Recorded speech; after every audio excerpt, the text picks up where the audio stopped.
What's up, guys? If you're not subscribed, please subscribe. Also, please smash that like button on the video and enjoy the show. You know, this year is kind of the year of the apocalypse, you know, when you think about it. I don't think there's going to be a 2024 election. It's not going to be a good one if there is. Wait, what? I don't think there's going to be a 2024 election. What the fuck are you talking about? Yeah, I don't think there will be. I don't think there will be. With the way things are going. You don't think we're going to have an election in this country? I think what we're going to have is war, is what I think we're going to have. You think we're going to have war in this country? I think so. You want to take a bet on that right now? I'm not going to take a bet, but that's my inclination. All right, so you're not going to take a bet? Because I'll bet fucking 10 G's right now that's not happening. 100%. Yeah. No, I think there will be. One, here's why. They're going to get rid of Trump. They're going to do something. One, two, and I think we're at the breaking point when it comes to politics. Who's they? His base, right? So those that support him, right? No, but who's they doing this? Well, obviously it's the opposition, right? The left, the party on the left, the Democrats, for example, the powers that be, so forth. That are actually pulling all the strings right now.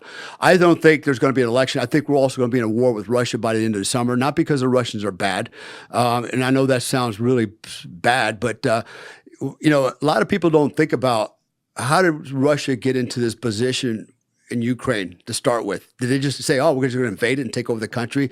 So go back into the 70s, right? NATO. When NATO first started out, 13 countries. We said, hey, we're not going to expand beyond that. We're never going to be knocking on your door, Russia. Don't worry. Here we are, 30 countries later. We're on their door. And we're doing the same thing that Russia did when John Cuban Missile Crisis. The Cuban Missile Crisis, right? It's like, get your missiles off that island, get them off our doorstep, and we're going to war. And it did. So we did the same thing, but we didn't back off. And I don't believe that the Russians' goal is to take all of Ukraine back. It's certain provinces or portions of that country. And here's the other irony, right? So you have the Azov brigades, right? What are they? They're Nazi brigades. Literally, they're wearing swastikas, okay? And we're yelling about fascism and Nazism, yet we're supporting a Nazi fascist regime. It's a small percentage. It doesn't matter, right? But, so I mean, we have neo-Nazis here in America, right? And right? We're attacking them left and right, right? So and we're calling everybody a fascist, a neo-Nazi, right? We also aren't being invaded right now. I got to defend them on that because, and I'm not defending the Azov battalion is disgusting. You know, I salute whatever happens to them in war. I'm not going to feel bad, but I'm just saying, like. And I got a lot of problems with that war and the fact that there's no real effort for peace. We're funding it over and over and over again. We're funding death here. I'm with you on all that. I think that, you know, unfortunately, what comes of it is everything becomes politicized because we have involved ourselves politically in it. Well, yeah, at the end of the day, what do we get out of it? Nothing, right? We spend a lot of money supporting this country for some very dubious reasons. Oh, they're gonna get some out of it. Who's gonna rebuild that place? Yeah, absolutely, man. They're making bank with all that money we've given them so far. You know, hey, man, there's people in this country that could use that money. You know, and I mean, we get the guys in Hawaii $700. Everything got burned out here, $700. But we're sending millions and millions of our tax money to a country for a war that doesn't involve us. Why are we even involved in this thing? I'll tell you what really sat wrong with me is when you saw Zelensky a few weeks ago in America. He's literally meeting and taking photo ops with all the leaders of all the defense companies. Exactly. It's like Raytheon, Lockheed, everyone. It's not even the meme writes itself, you know. And I'm not even blaming him in that situation. I'm looking at us going, when people sit here and scream about the military-industrial complex, there it is. There it is, man. Yeah. Like, it doesn't get more blatant than that. And, you know, they're making content with them, like with the nice camera shot, like, hey, like a fucking Allstate commercial. Like, they're all sitting there shaking hands, kissing babies. But they're really just funding more death in a war that is I mean, I've had Mark Turner in here who's been over there since, like, day one, on and off, training Ukrainian battalions and stuff. He asked us to do a site survey. Can you kind of go over all the locations, this location and all the locations we have, and see where our guys are and give us your assessment? So we start doing that, and they were putting snipers up in a clock tower, and it's like, you've been watching Saving Private Ryan too much, you know, like it's not a good place to put a sniper. Contrary to popular belief, you don't put snipers in clock towers, right? Why is that? Because they're easy to pick off up there? Yeah, you're stuck up there, right? You're stuck up there, one tank rolling through takes care of everything. I mean, you've seen that that in Saving Private Ryan, right? I mean, I don't know why everybody thinks that's a thing. That guy actually, he was a cool character in that movie, but he got blown away by a tank because he's up in a bell tower or whatever. He's like, it's an unwinnable war for everyone. Right. These fucking two armies sit there and fight they fight for 2 weeks over 20 yards. Yeah.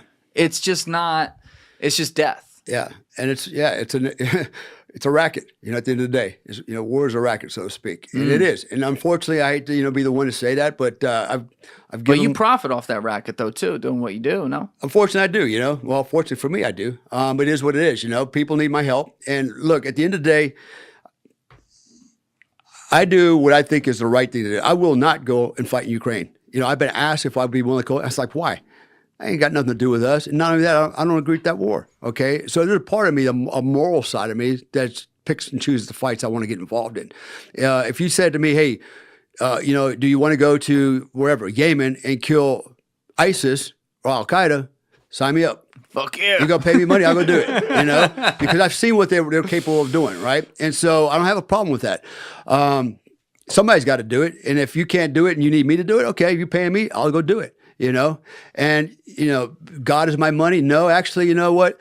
At the end of the day, if I'm going to take a risk, I won't be paid for it because I got family too that I need to feed, right? So, but I'm going over this to help people, hopefully, and get rid of the evil that would destroy everybody else. Same thing with Afghanistan and Iraq. I've seen the evil that these people are willing to do.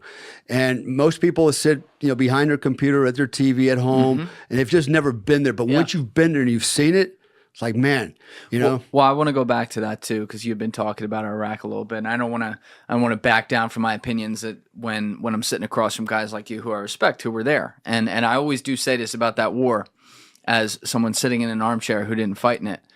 The guys who go there, the guys who do the job, you guys are following orders. You're doing what you're supposed to do. I got all the respect in the world for that. And I think the military gets put in a bad position because they got to answer for decisions that happen in Washington, D.C. that they don't get to make, no matter how high up they are in many cases.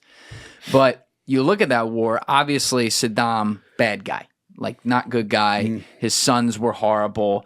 His reign was tyrannical. He was sociopathic.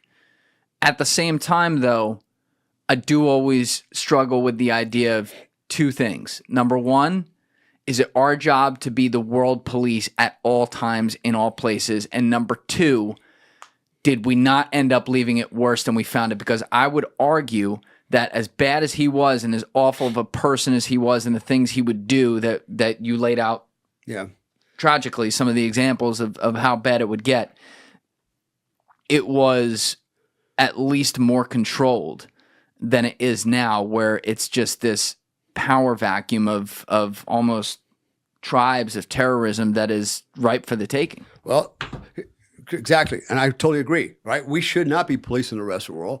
And two, classic example, Kabul, 20 years.